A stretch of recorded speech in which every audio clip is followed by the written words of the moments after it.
창세기 오늘 40장을 공부하겠습니다. 이 창세기 39장까지 요셉의 이야기를 통해서 우리가 하나님의 가르치는 심오한 교훈을 배웠었습니다. 그 교훈이 뭐냐 하면 하나님이 주시는 우리가 꿈을 가슴속에 품으면 그 다음에는 이 꿈이 이루어지기 위해서 우리가 많은 슬픔과 고통과 눈물의 골짜기를 지날지라도 인간의 생각으로는 모든 것이 절망이고 모든 것이 끝이 났다고 생각할지라도 우리 가슴 속에 하나님이 주신 꿈이 살아있는 이상은 그 꿈이 우리를 끝까지 성취하는 길로 이끌어 간다는 것입니다. 한번 따라 말씀하세요. 내가 꿈을 만드는 것이 아니라 꿈이 나를 이끌고 목표에 도달케 한다. 이 꿈은 바로 하나님의 성령의 언어입니다.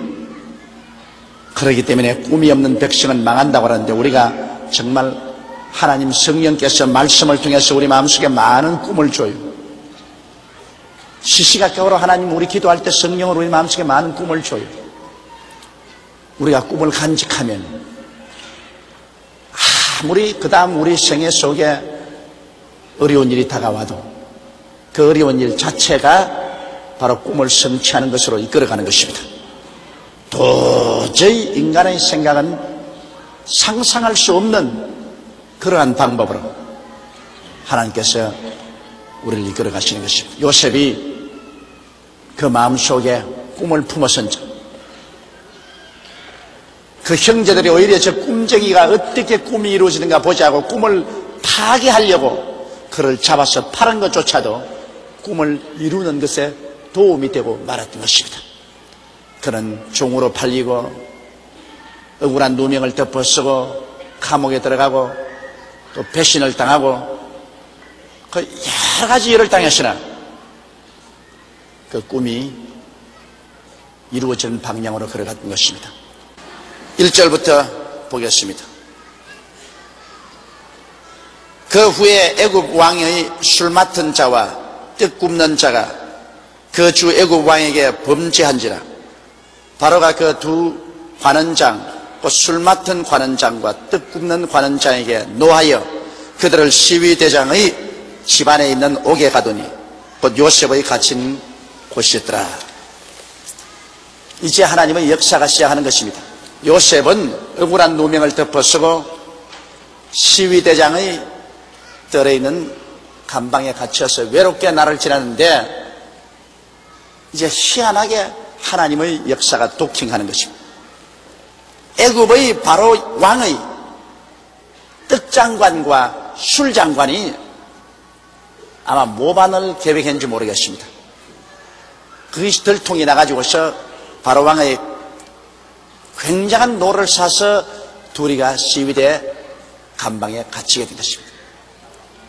옛날에 임금이 얼마나 화려한 생활을 했던지 그래.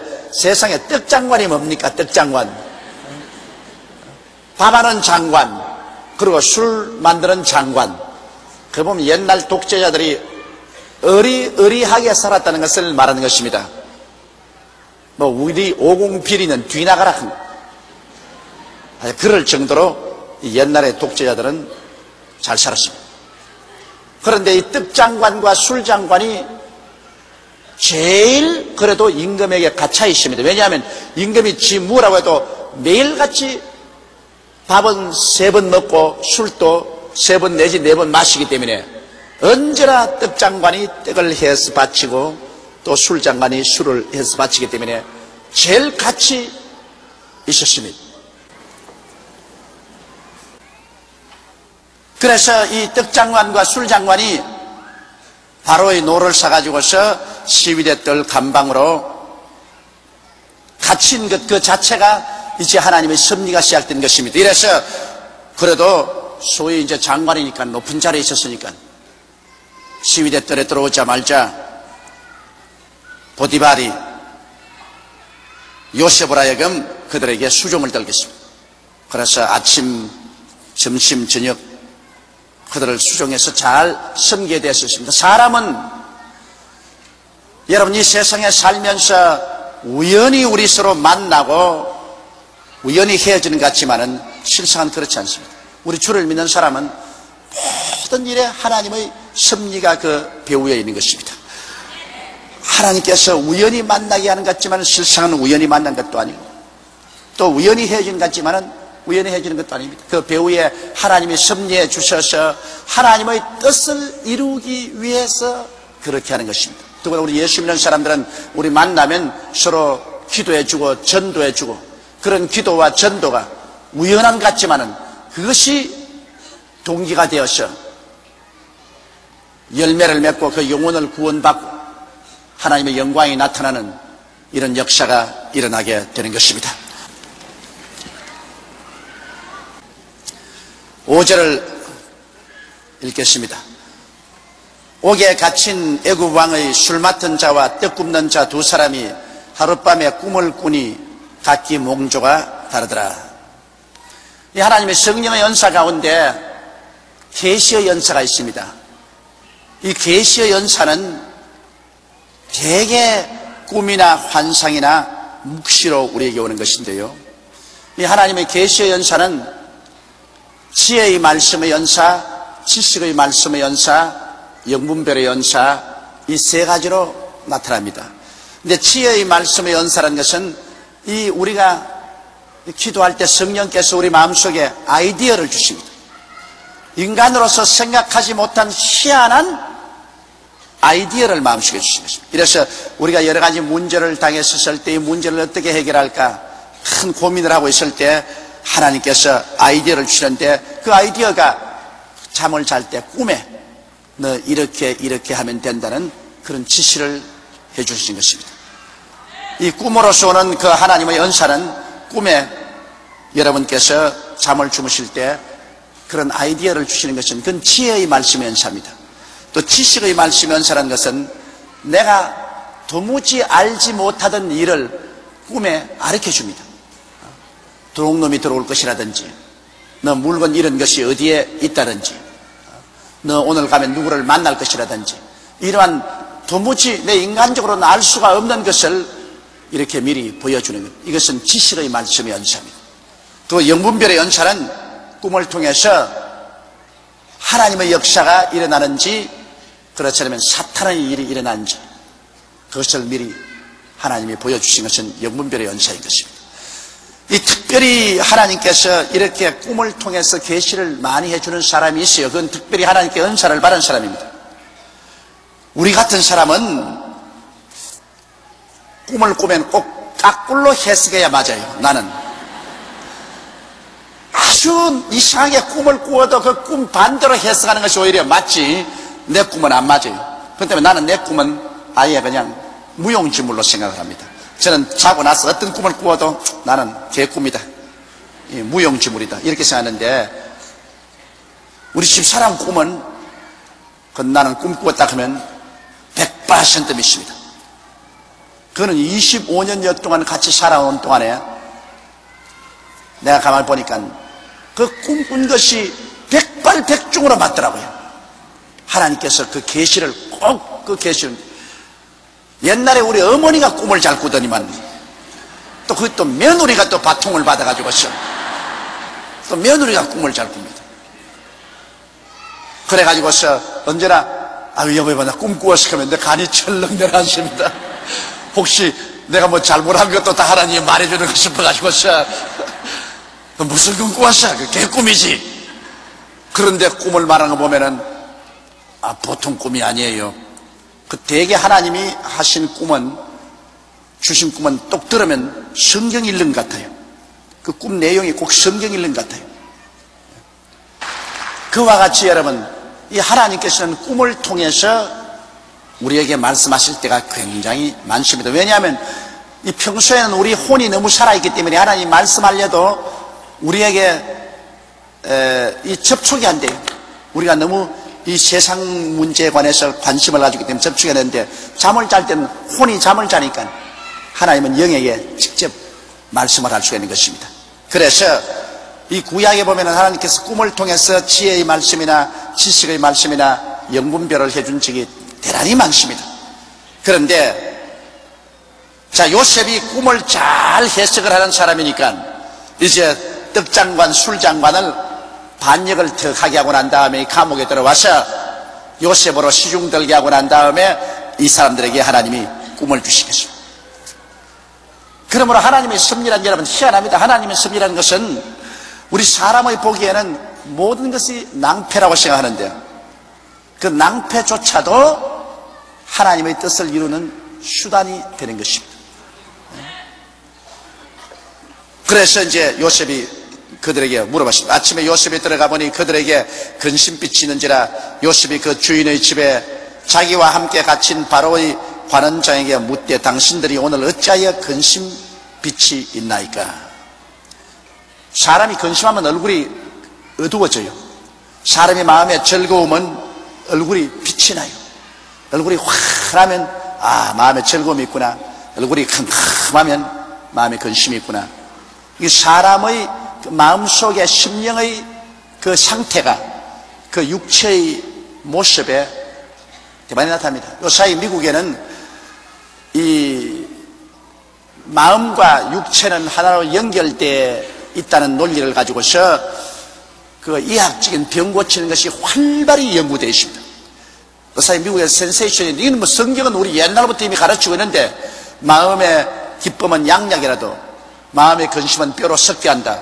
성경은 벌써 옛날부터 되는데 그 이야기 그걸 인정 안 해다가 요사이 비로소 이제 와서 사람의 마음이 육신의 병과 밀접한 관계가 있다. 마음이 즐겁고 기쁨이 충만하면 이 몸속에 병에 대항하는 저항력이 이 피 속에 있는 그 병을 대항하는 그러한 면역성이 굉장히 강해진다는 거죠. 마음이 기쁘고 화평하고 즐거우면 피 속에 그 면역성이 강해져 가지고서 병이 들어오면 그 병을 다 잡아먹어버려요. 그러나 마음이 근심스럽고 염려가 꽉 들어차고 좌절되고 낙심되면은 이 피 속에는 면역소가 약해진다는 것입니다. 수도 적어지고 약해지기 때문에 병이 들어와서 몸을 잡아먹는다. 그래서 오늘날 육신의 건강은 사람의 마음의 상태와 절실하게 관계가 있다. 이것을 미국에서 아주 활발하게 지금 이학적으로 연구를 하고 이학의 새로운 분야를 개척한다고 아주 센세이셔널하게 그렇게 잡지에도 떠들고 이런 뭐 신문에도 떠들고 하는 걸 보았었습니다. 나는 그걸 보고 웃었습니다. 왜냐하면 성경 말씀은 벌써 지금으로부터 수천 년 전에 사람의 마음과 사람의 육신의 건강은 함께 간다는 것을 늘 가르쳐주고 있는 것입니다. 마음의 즐거움은 좋은 약이다. 마음의 근심은 뼈로 썩게 한다. 얼마나 무서운 말인 것입니다. 사람의 마음이 어떠하면 그 사람도 그러하다. 그 마음과 사람의 육신이라는 것은 그건 벗을래야 서로 벗을 수 없는 관계를 가지고 있는 것입니다.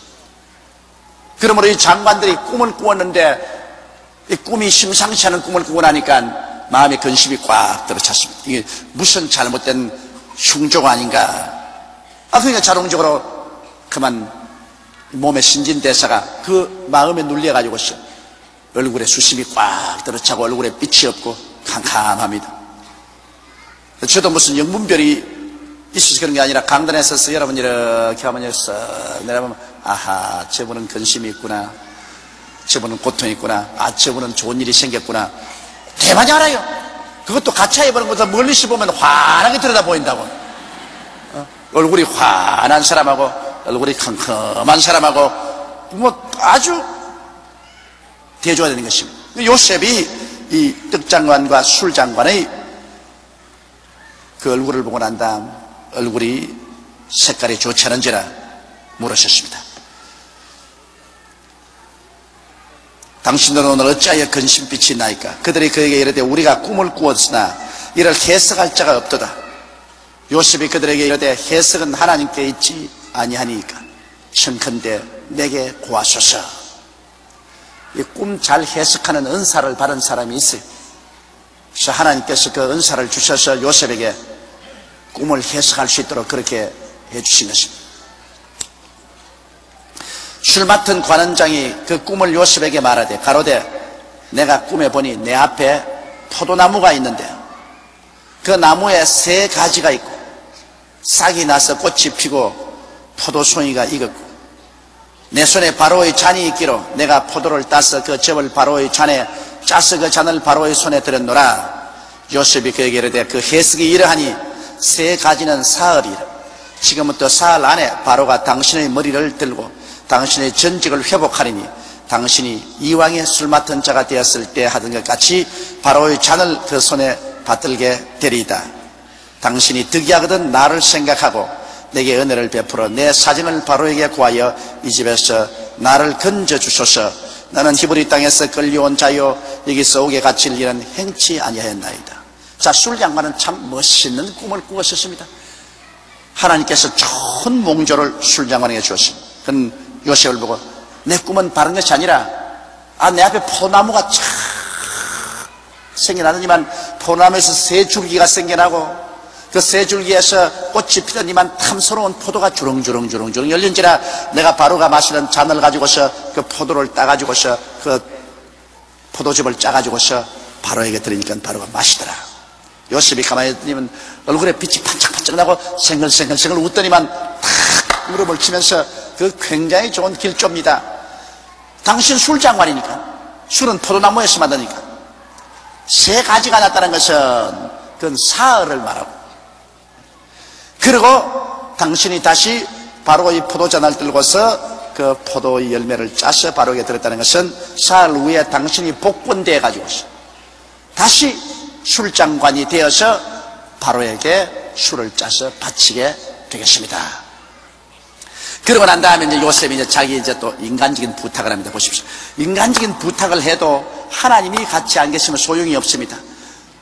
뭐라고 했냐면 이제 당신 틀림없이 득이해서 바로의 술장관이 되겠는데 내가 부탁 좀 합시다. 나는 여기 사실 12대 때 종으로 들어와 있지만은 여기 들어올 만한 죄를 지은 적이 없어요.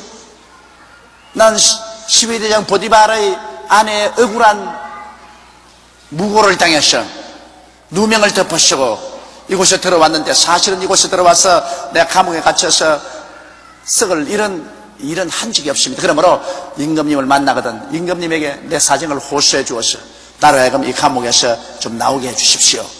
간절히 부탁했는데 나중에 뒤에 보면은 술장관이 그 감방에서 나가서 장관으로 복귀되자 아예 깜짝같이 잊어버렸습니다.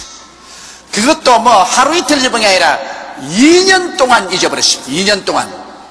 그러니 뭐 무심하기 짝이 없습니다.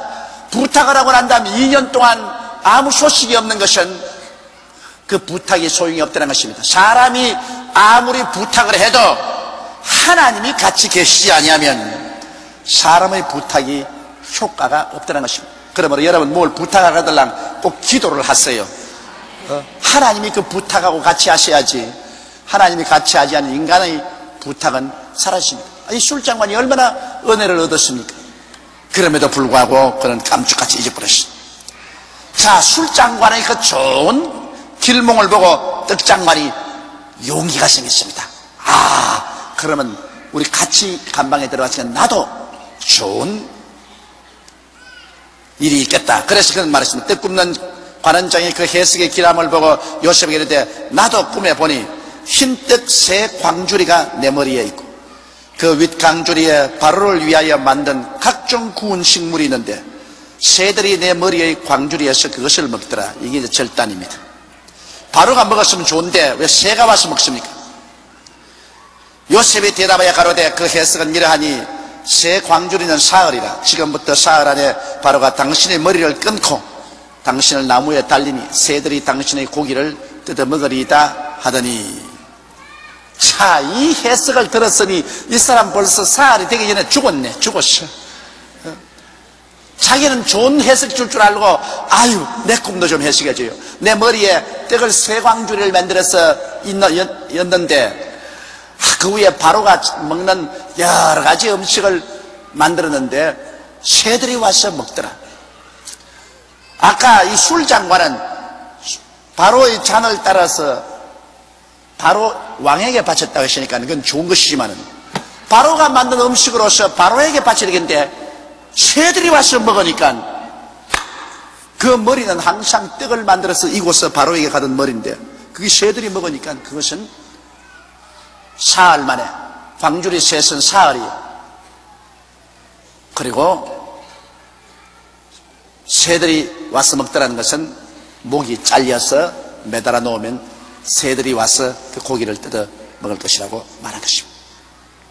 하나님이 꿈을 주실 때 상당히 상징적으로 꿈을 주십니다. 꿈을 그대로 주지 않고 아주 상징적인 그런 꿈을 얘기해 주십니다. 그럼 보통 사람들은 해석이 안 되죠. 포도가지, 나무가지 3개가 사흘이 될 줄 어떻게 알며 떡 3광조리가 그게 사흘 후라는 그 의미를 어떻게 알 수 있습니까? 이런 것은 성령이 주신 꿈은 성령으로 해석이 되는 것입니다, 여러분. 그러면 여러분이 이해할 수 없는 그러나 신비한 꿈이 여러분에게 주어지면 반드시 그 꿈을 가지고서 해석을 해달라고 하나님께 기도를 해서 하나님의 성령이 마음속에 깨닫게 해주도록 하십시오.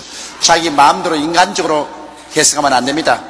여러분이 꿈을 꾸든지 하나님께 계시를 바라면 기도하면 마음에 싹 깨달아집니다. 아, 이것이다. 그 깨달아지는 건 희한합니다. 전에까지는 그 무엇인지 모르는데 이것이다. 이렇게 깨달아져요, 마음속에. 그게 바로 하나님이 주시는 해석인 것입니다. 그러면 해석이 돼요. 요셉은 이 술장관이나 떡장관이 이 꿈을 말할 때 그는 마음속에 하나님이여 이 꿈을 해석해 주시옵소서 기도를 하고 있는데 마음속에 싹 깨달아지거든요. 하나님이 계시란 깨달아지는 것입니다. 아, 3가지는 사흘이고 떡 3광조리도 사흘이다. 딱 깨달아져요.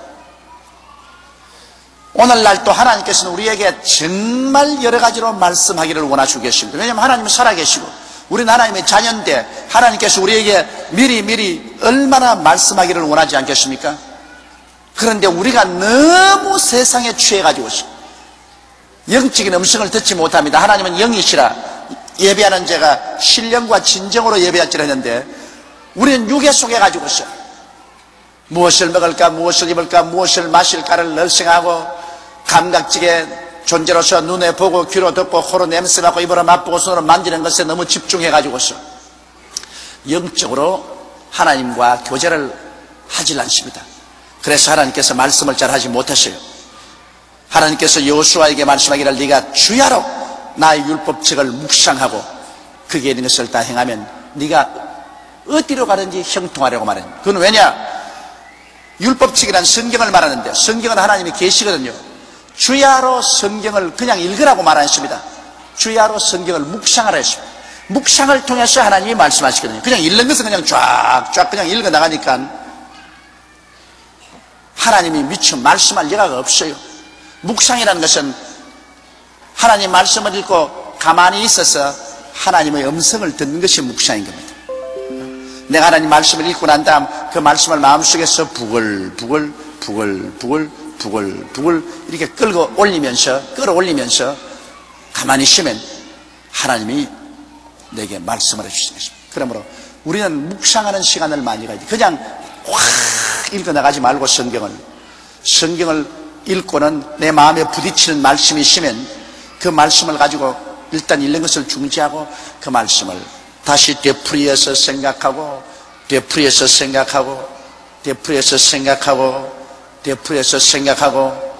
또 그 말씀을 통해서 하나님이 성령이 무엇하고 말씀하는가 귀를 기울여야 됩니다. 이번에 제가 대만에 갔는데 저는 배탈이 잘 나요. 전 물만 나쁘면 배탈이 납니다. 그건 우리 조상으로부터 이어받은 병 같아요. 아, 대만에 가는데 또 그냥 아랫배가 탁 배탈이 나가지고서 아랫배가 그냥 자꾸 괴로운데 견딜 수 없어. 이 해외 여행 가서 나는 물만 다 부어지면 배탈이 나는데 이제 하나님 앞에서 이거 고쳐야 되겠다. 그래 기도를 하다가 말고 제가 하나님 말씀 제가 우리 연양 것을 친히 담당하시고 병을 짊어지시도다 함을 이루라 하심이라 마태복음 8장 18절인가 19절인가 있는 말씀입니다. 그럼 이 말씀 내가 잘 아는 말씀입니다. 그거 그냥 읽고 지나가면 얼마나 잘 수 있는 말씀입니다. 그러나 그 말씀을 통해서 내가 배탈이 났으니까 하나님이 내게 무엇을 가르치는지 모르기 때문에 그 말씀을 묵상회로 작정하고 앉아가지고서 1시간을 그 말씀을 되씹는 겁니다. 되씹는 겁니다. 제가 혼자서 앉아간 제가 채찍에 맞음으로 너희가 나음을 입었나니, 제가 채찍에 맞음으로 내가 나음을 입었나니, 제가 채찍에 맞음으로 내가 나음을 입었나니, 제가 채찍에 맞음으로 내가 나음을 입었나니, 제가 채찍에 맞음으로 내가 나음을 입었나니, 제가 우리 연양을 친히 담당하시고 우리 병을 짊어지셨던 함을 이루하시리라. 이걸 마음에 탁 그 말씀에 집중을 해서 그건 1시간을 계속 내가 묵상하는, 계속 외우는 겁니다. 천천히 깊이 생각하면서 그걸 외우는데, 나중에 1시간 좀 지나니까 그 말씀 속에서 정말 내 영혼을 진동하는 하나님의 음성이 들려오는 것입니다. 그 음성이 뭐냐? 그 음성입니다. 제가 채찍에 맞음으로 너희가 나음을 입었나니. 이게 글자가 아니라 하나님의 거대한 음성이 되어서 내 영혼 속에 들어오면서 그냥 내 마음속에 믿음이 확 들어차집니다. 어떠한 병도 다 짓밟아버릴 수 있는 그런 믿음이 마음속에 확 들어와요. 그 믿음을 가지고 이제는 할렐루야 감사합니다, 이제는 됐습니다. 그러자 싹 사라지고 마는 것입니다. 그 병이 그냥 싹 사라졌어요. 그러므로 여러분, 하나님의 말씀은 묵상을 해가지고서 그것이 하나님의 음성으로 변화되는 것입니다. 이 눈으로 보는 문자로 남아있으면 안 돼요. 믿음은 들음에서 나며 들음은 그리스도의 말씀으로 말미암으니라. 믿음은 읽음으로 오는 것이 아니라 들음으로 옵니다.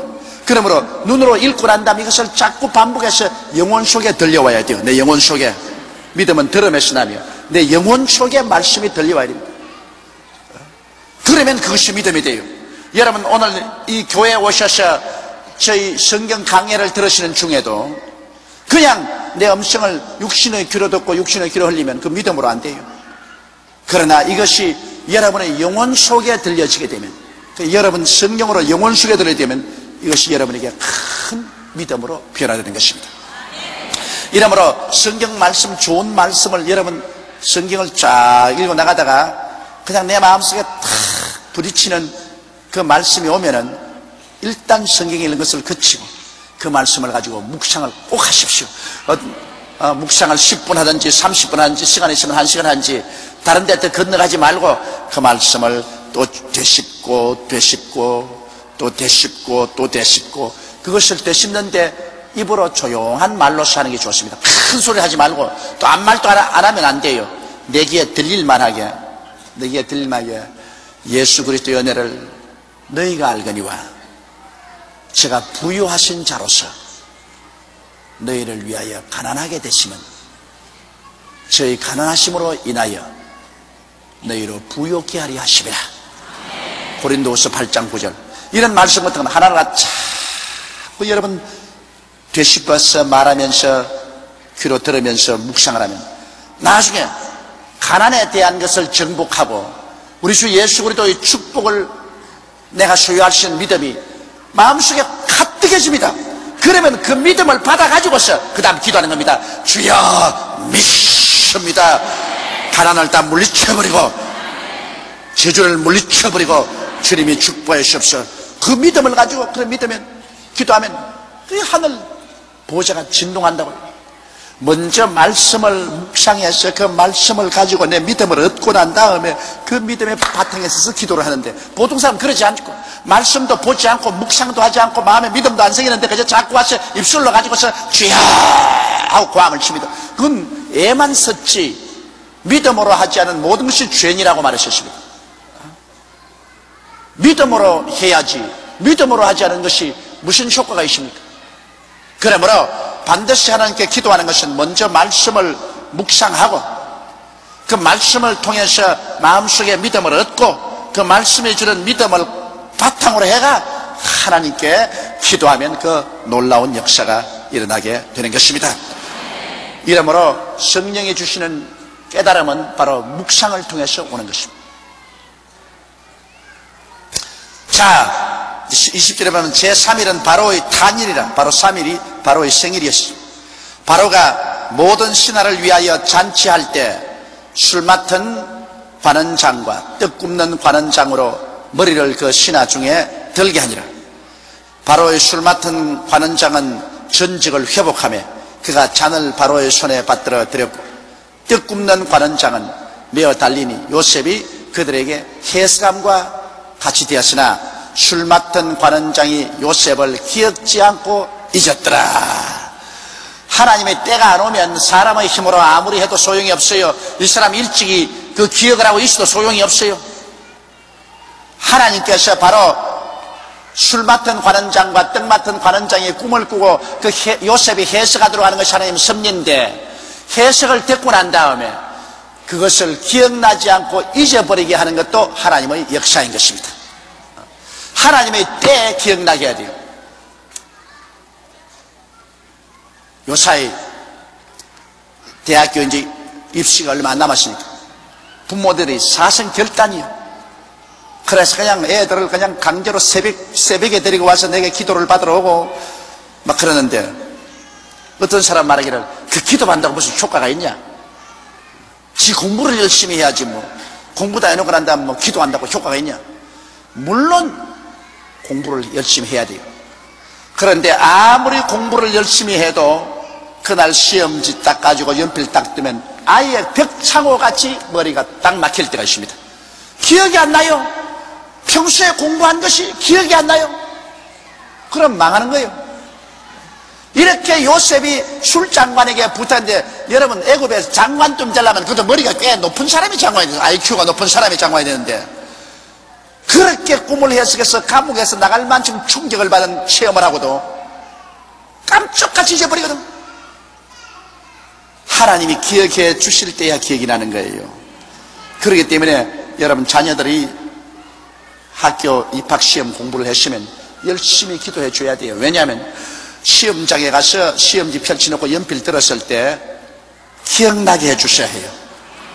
하나님의 성령은 기억나게 해주는 하나님인 것입니다. 내가 너희에게 진리를 기억나게 해줘요. 그래서 내가 배운 것이 기억이 나면은, 그러면 내 배운 실력을 최대로 발휘할 수 있기 때문에 시험을 칠 수 있는 거예요. 그러므로 하나님이 도와주셔서 기억나게 하는 것도 기억나지 않은 것은 틀립니다. 그리고 하나님은 불의한 하나님이 아니기 때문에 공부 안 한 사람에게 시험 잘 치도록 하지는 않아요.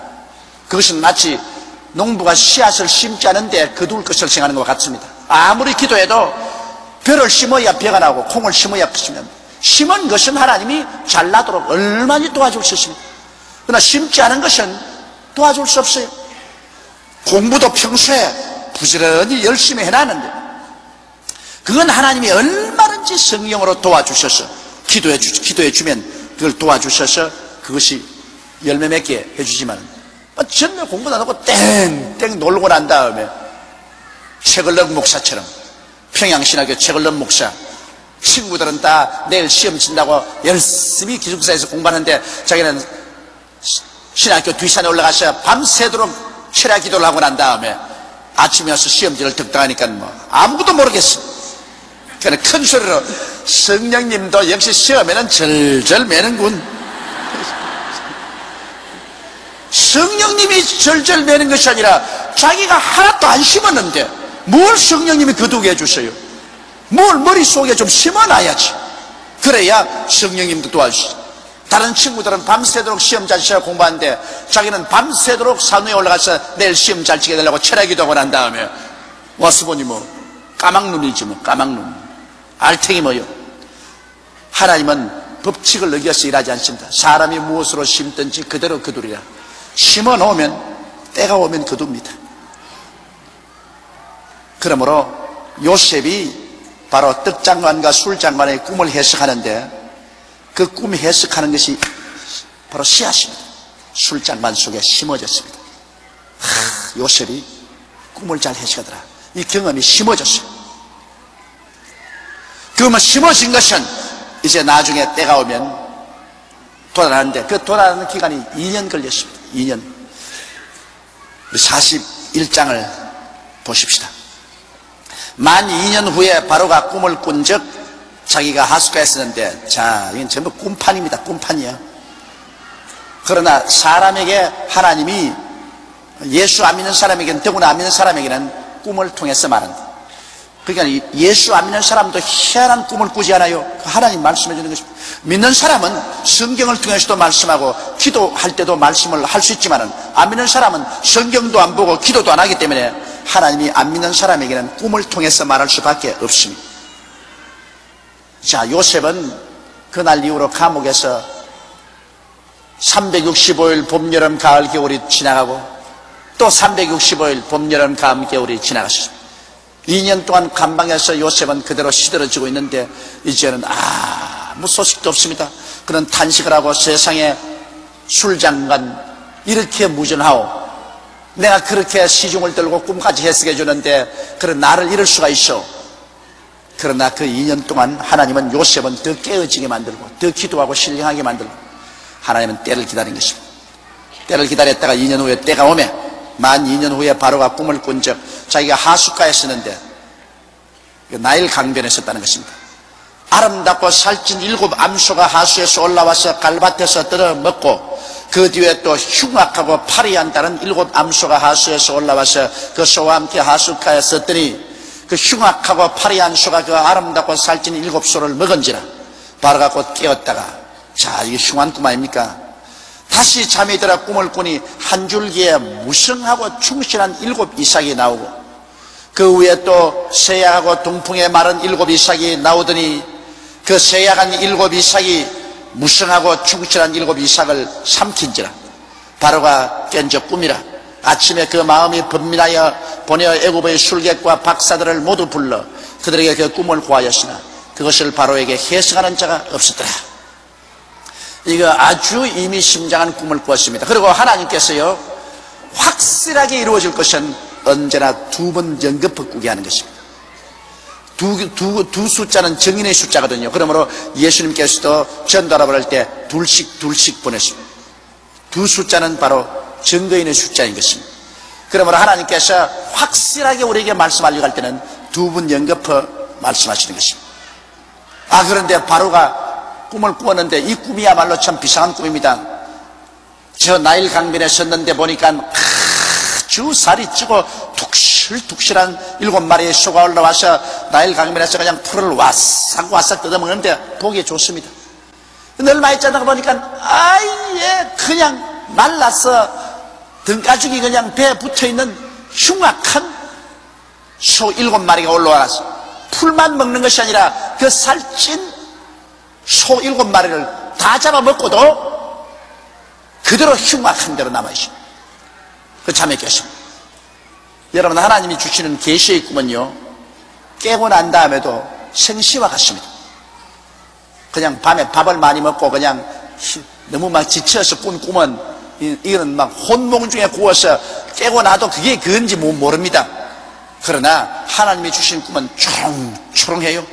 깨고 나도 생시에 본 것 같아요. 그 바로가 참 인상 깊게 생각해요. 그러는 또 잠이 잤는데 요번엔 또 하숫가에 서 있는데 아주 기름지고 충실한 7 이삭이 쫙 이렇게 이삭이 나와요. 그러더니만 잠시 후에 아주 동풍에 마르고 가뭄에 알맹이는 하나도 없고 쭉쫙한 7 이삭이 나더니만 이 7 이삭이 살찐 이삭을 다 잡아먹어요.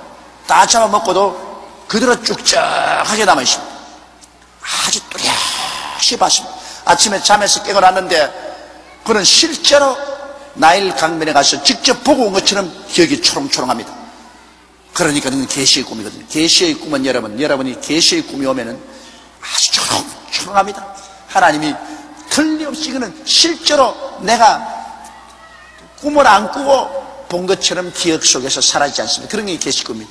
보통 막 꿈을 안 다음 잊어버리가 아무리 생각도 안 하다가 겨우 기억이 나고 하는 이런 꿈 아닙니다. 그래서 이거 비상한 꿈이다 해서 애굽의 술객들과 박사들을 불러가지고서 그 이야기를 했어요. 이거 해석하라.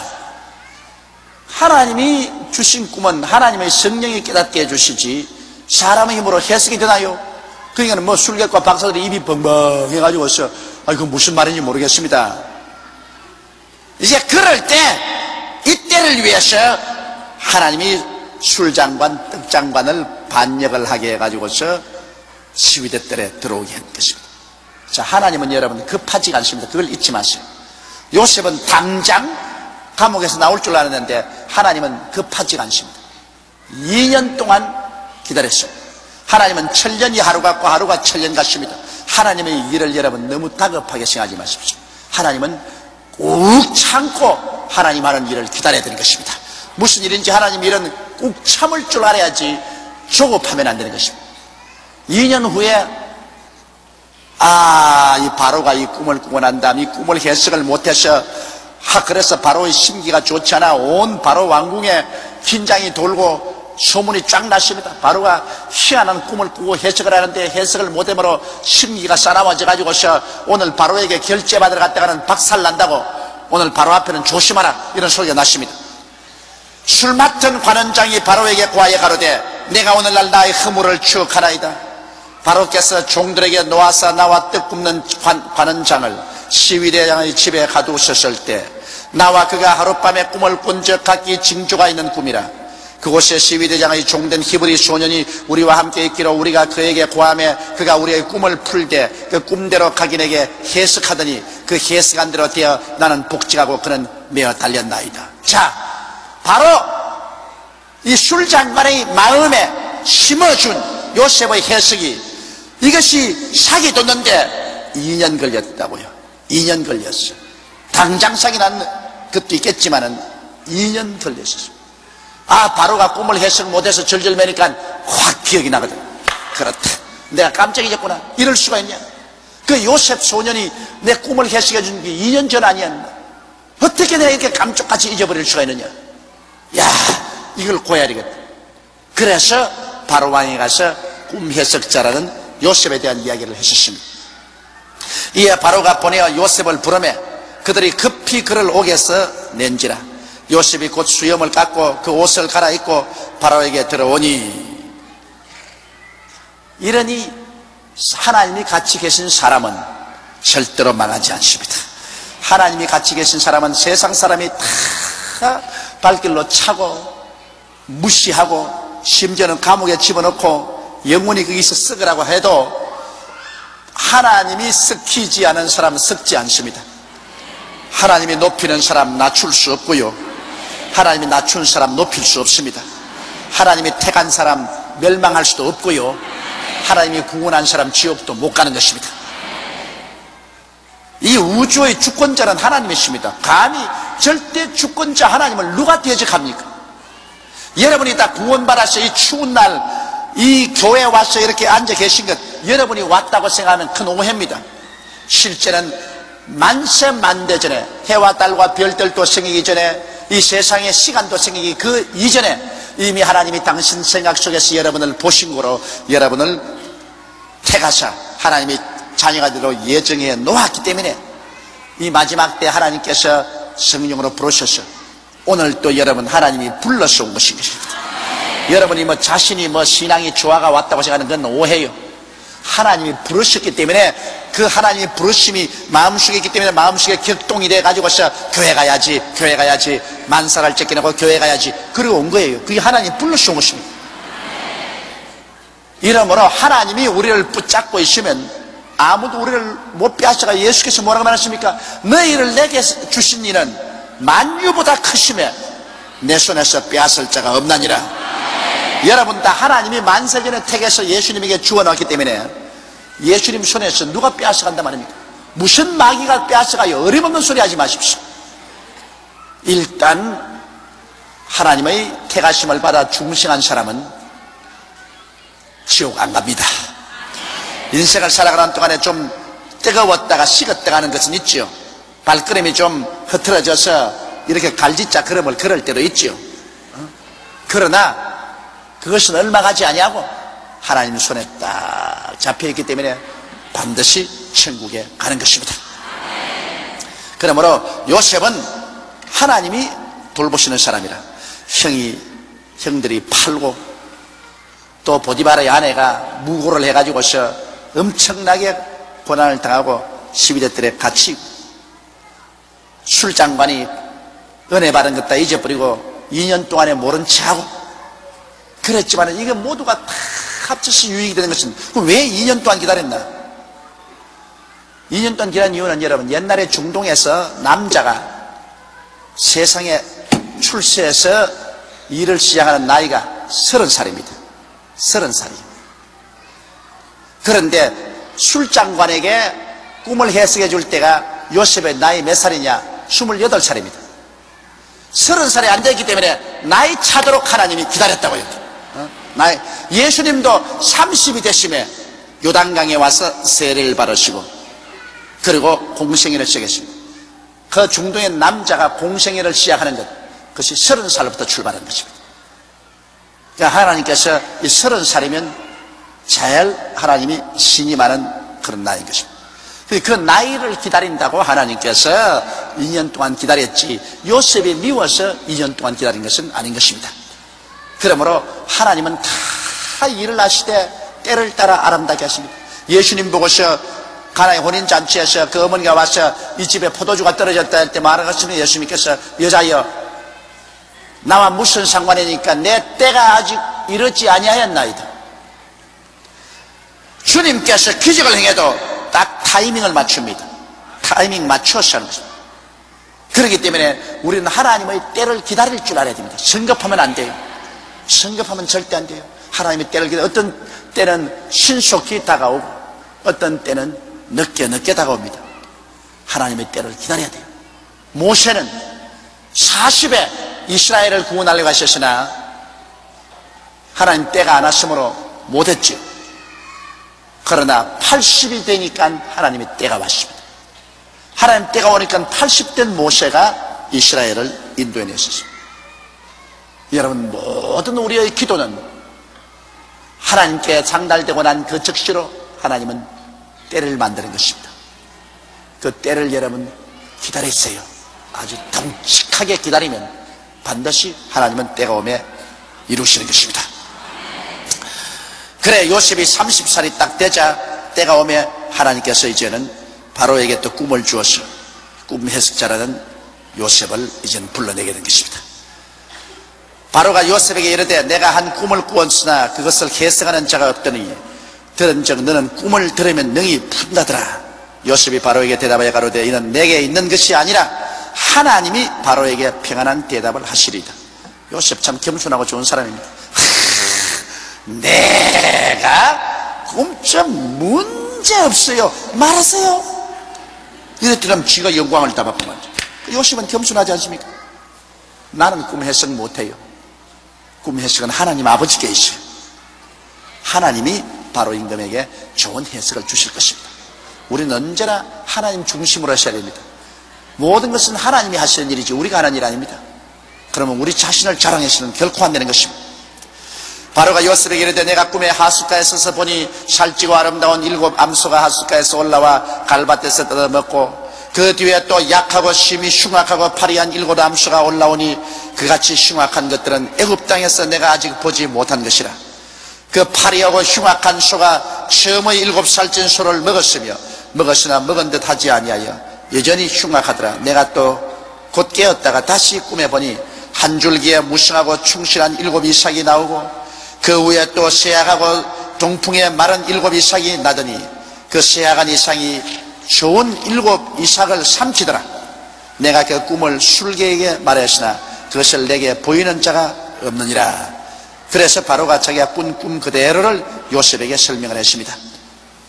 요셉이 바로에게 고하되 바로의 꿈은 하나이라. 하나님이 그 하실 일을 바로에게 보이십니다. 하나라. 앞에 꾼 꿈이나 뒤에 꾼 꿈이나 한 가지 사실을 확실히 보여주기 위해서 그렇게 했다. 7 좋은 암소는 7회요 7 좋은 이삭도 7회니 그 꿈은 하나라. 자, 이게 하나님이 깨닫게 해주셔야지. 아까 떡장관 술장관은 3가지 새 떡반죽은 사흘이라고 했는데 이건 또 7은 또 7회입니다. 그러니 인간의 마음대로 해석을 할 수가 없어요. 하나님이 마음속에 깨닫게 해줘야 되는 것입니다. 요셉이 고하되 바로의 꿈은 하나이다. 하나님이 그 하실 일을 바로에게 보이심이니라. 자, 7 좋은 암소는 7회요 7 좋은 이삭도 7회니 그 꿈은 하나이라. 그 위에 올라온 파리와 흉악한 7 소는 또 7년이요 동풍에 말라 속이 빈 7 이삭도 역시 7회 흉년이니 내가 바로에게 구하기를 하나님이 그 하실 일로 바로에게 보이신다 함이 이것이라. 온 애굽 땅에 7해 큰 풍년이 있겠고 그 후에 7해 흉년이 들므로 애굽 땅에 있던 풍년을 다 잊어버리게 되고 이 땅이 기근으로 멸망되리니 후에던 그 흉년이 너무 심함으로 이전 풍년을 이 땅에서 기억하지 못하게 되리이다. 이것은 무슨 말이냐면 후에 온 흉악한 소가 앞에 살찐 소를 다 먹고도 형편없이 그대로 남아있고 후에 흉악한 7 이삭이 살찐 이삭을 다 먹고도 그대로 쭉 쪄가 있는 것은 뒤에 다가올 흉년이 앞에 있을 7년 풍년보다 더 무시무시한 흉년일 것을 말하는 것입니다. 자, 여기 보십시오. 천재지변도 하나님이 다스린다는 것입니다. 지금 우리 한국의 여러분, 박정희 대통령 때부터 시작해서 지금까지 계속해서 우리 매년마다 풍년이 들잖아요. 한국에 우리 한 번도 흉년이 들지 않았습니다. 계속 풍년 들었습니다. 그게 무슨 우리 한국의 수리 개선이 잘 돼서 그런 줄 압니까? 우리 한국에 1천만 성도가 주야로 기도하고 있고 그 기도를 받아서 하나님이 이 민족을 축복하기로 작정했기 때문에 흉년을 안 보내실 것입니다. 이것도 기도해야 돼요. 우리가 끊임없이 흉년이 오지 않고 풍년이 오도록 하나님께 기도해야 돼요. 애굽에 벌써 다가올 7년 풍년도 하나님이 미리 예언하셨고 그 후에 7년 흉년도 이미 하나님이 예언하셨습니다. 그러므로 풍년과 흉년을 하나님이 당신의 힘으로 작정을 하시는 것입니다. 하나님이 운전하셔요. 그러므로 여러분, 이 인류의 역사라는 것 하나님이 하시는 움직이는 겁니다. 인간이 뭐 아무리 과학이 발달되고 인간의 힘이 뭐 어때고 다 쓸데없는 소리입니다. 하나님께서 풍년을 주시면 나라가 흥하고 아무리 과학이 발달된 미국이나 소련 같은 나라도 하나님이 흉년 주시면 나라가 바싹 망해버립니다. 지금 대한민국과 이북과 보시면 이북에 갔다 온 사람들마다 이구동성으로 말하는 것은 너무너무 이북 사람들이 식량이 부족해가지고 있습니다. 전부 아주 깡깡 마르고 영양실조가 걸려있고 그러게 다 같은 대한민국 땅인데 허리가 반 잘렸는데 이남에는 하나님을 경외하고 이북에는 하나님을 반대하니 똑같은 대한민국 땅인데 이남에는 계속해서 풍년이 와서 우리 밥 먹고 사는 것 걱정 없지 않아요? 우리 먹고 사는 걱정 없습니다. 배고픈 사람 없어요. 그러나 다 같은 대한민국 땅인데 하나님을 반역하고 하나님을 무시하니 거기에 있는 동포들이 흉년으로 말미암아 아주 배를 굽고 있다. 난 최근에 이북에 갔다 온 많은 사람들의 이야기를 듣고 있습니다. 그게 이구동성으로 다른 말이 공산당 간부들만은 잘 먹고 잘 입고 잘 살고 그 외 일반 백성들이 너무너무 옷도 비참하게 입고 깡 마르고 영양실조가 걸려있더라. 이러므로 풍년과 흉년도 하나님이 주시고 행복과 불행도 하나님이 주시는 것입니다. 여러분, 우리가 하나님을 중심으로 잘 섬기면 하나님이 우리 마음에 행복을 주시면 그 사람 불행해 될 도리가 없어요. 마음에 하나님이 행복을 주시는데 어떻게 불행해져요? 그러나 아무리 부귀의 영광과 공명을 가지고 있어도 하나님을 잘 섬기지 않아서 하나님이 행복을 빼앗아가면 아무도 행복하지 않아요. 미국의 세계적으로 가장 부자였던 폴 게티. 폴 게티는 내 기억이 뚜렷한가 몰라도 세계에서 가장 부자인데 5번 결혼하고 5번 이혼했어요. 그러고 난 다음 맏아들은 비행기 사고로 죽고 둘째 아들은 알코올 중독자로 정신 이상자가 되고 뭐 셋째는 그렇게 됐어요. 그래서 신문 기자가 폴 게티에 가서 만년에 물었습니다. 당신은 행복합니까? 그러니까 화를 팍 내면서 행복이 어디 있어? 그러더라고요. 세계적인 갑부였던 폴 게티가 행복이 없었어요. 행복은 여러분 물질을 많이 가짐으로 행복이 옵니까? 인간의 행복이란 절대로 권력이나 물질적인 탐욕에서 오지 않는다. 행복은 하나님이 주셔야 행복해질 수 있다. 하나님이 안 주시면 행복은 오지 않는다. 그러므로 여러분, 이 우주의 절대 주관자여 중심은 하나님인 것입니다. 하나님을 떠난 인생은 지가 무슨 말해도 절대 행복하지도 않고, 그리고 그 미래의 희망도 없습니다. 하나님만이 풍년도 주시고 흉년도 주시고 행복도 주시고 불행도 주시고 건강도 주시고 슬픔도 주십니다. 그러므로 우리가 예수 그리스도 이름으로 하나님을 찾아야 돼요. 잘 살려면 우리는 수직적인 인생관계를 먼저 가져야 되지.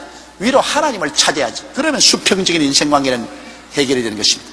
하나님 제껴놓고 내 혼자 그냥 수평적으로 그냥 무엇을 먹을까, 무엇을 입을까, 무엇을 마실까, 어떻게 행복을 얻을까, 그냥 바짓바람 치맛바람 다 날리면서 뛰어댕겨도 그런다고 해서 행복이 다가오지는 아니하는 것입니다.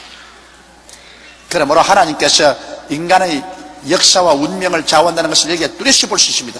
하나님은 이 요셉 한 사람을 통해서 하나님의 섭리를 이루기 위해서 전 우주의 운행을 하나님께서 좌우하시는 것입니다.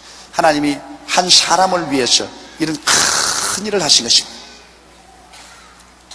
바로께서 꿈을 2번 겹쳐 꾸신 것은 하나님이 이 일을 정하셨습니다.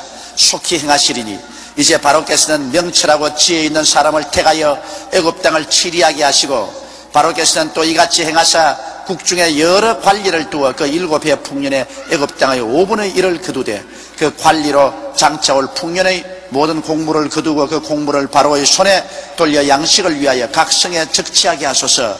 이와 같이 그 공물을 이 땅에 저장하여 애굽 땅에 이말 7해 흉년을 예비하시면 땅이 흉년을 인하여 멸망치 아니하리이다. 요셉은 꿈만 해석한 것이 아니라 이 문제를 어떻게 해결할 것까지도 말했습니다. 바로 왕이요, 그러므로 7년 동안의 흉년이 들어서 굉장히 곡식이 잘 될 때, 그때 곡식의 5분지 1을 다 거두어 가지고서, 그래서 각 성마다 큰 창고를 짓고 그 창고에 그냥 관리자를 주어서 곡식을 가득 채워 놓으십시오. 7년을 이렇게 곡식을 모아 놓으면 그 곡식이 바다 모래같이 많을 것입니다. 그렇게 하고 난 다음 7년 흉년이 오면 그 곡간을 열어가지고서 백성들에게 이 곡물을 팔면은, 그러면 흉년을 면할 수가 있습니다. 그러니 꿈만 해석하는 것이 아니라 이 문제를 해결할 대책까지도 요셉이 말을 해 주었습니다. 하나님이 주신 지혜지요. 바로가 그 모든 신하가 이 일을 좋게 여긴지라 바로가 그 신하들에게 이르되 이와 같이 하나님의 신이 감동한 사람을 우리가 어찌 얻을 수가 있으리요. 자, 사람을 좋은 사람 얻는다면 이것보다 천금의 은혜가 없습니다. 이 세상에 여러분, 사람 좋은 사람 얻는다는 것 얼마나 좋은지 압니까? 오늘날 직장이 없는 것이 아니라 사람이 없어요. 좋은 직장에 좋은 사람을 갖다 놓으면 일은 사람이 하는 거예요. 일은 사람이 해요.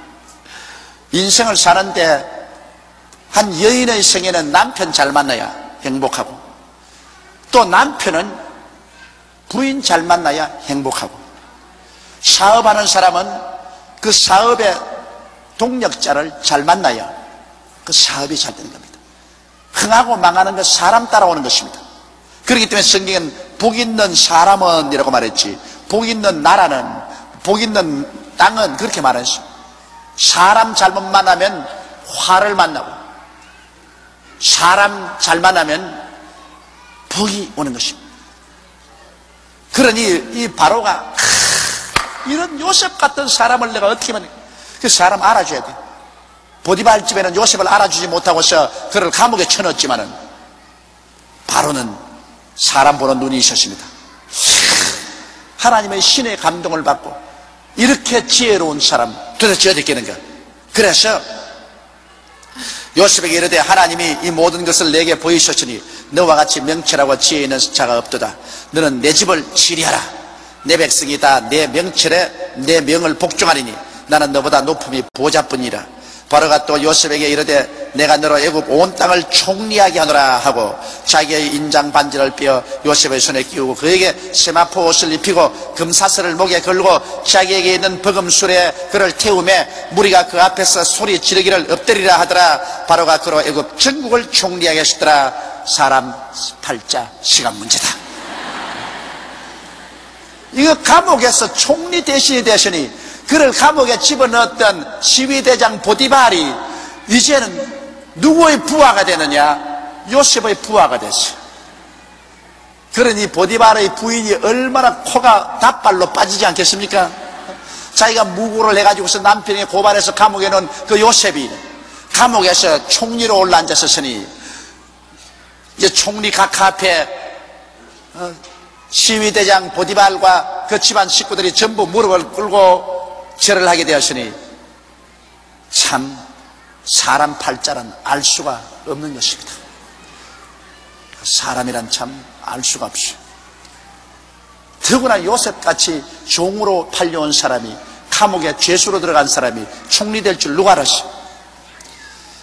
하나님이 같이 계시면 어떠한 일도 일어날 수가 있는 것입니다.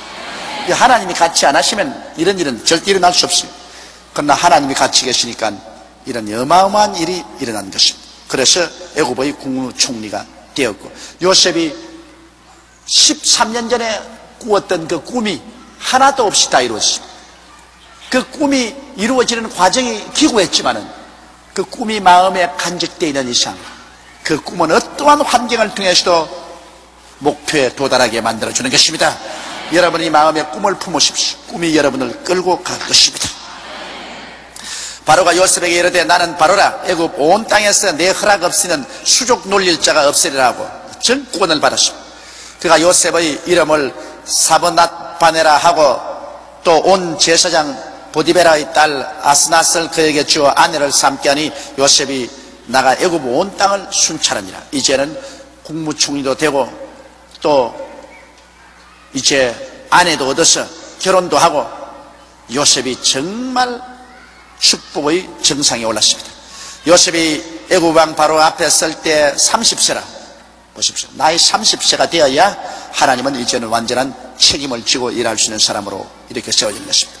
그가 바로 앞을 떠나 애굽 온 땅을 순찰하니 7해 풍년에 토지 소출이 심히 많은지라 요셉이 애굽 땅에 있는 그 7년 곡물을 거두어 각성에 저축하되 각성 주위의 밭의 곡물을 그 성 중에 저장하며 저장한 곡식이 바다 모래같이 심히 많아 세기를 거쳤으니 그 수가 한이 없습니다.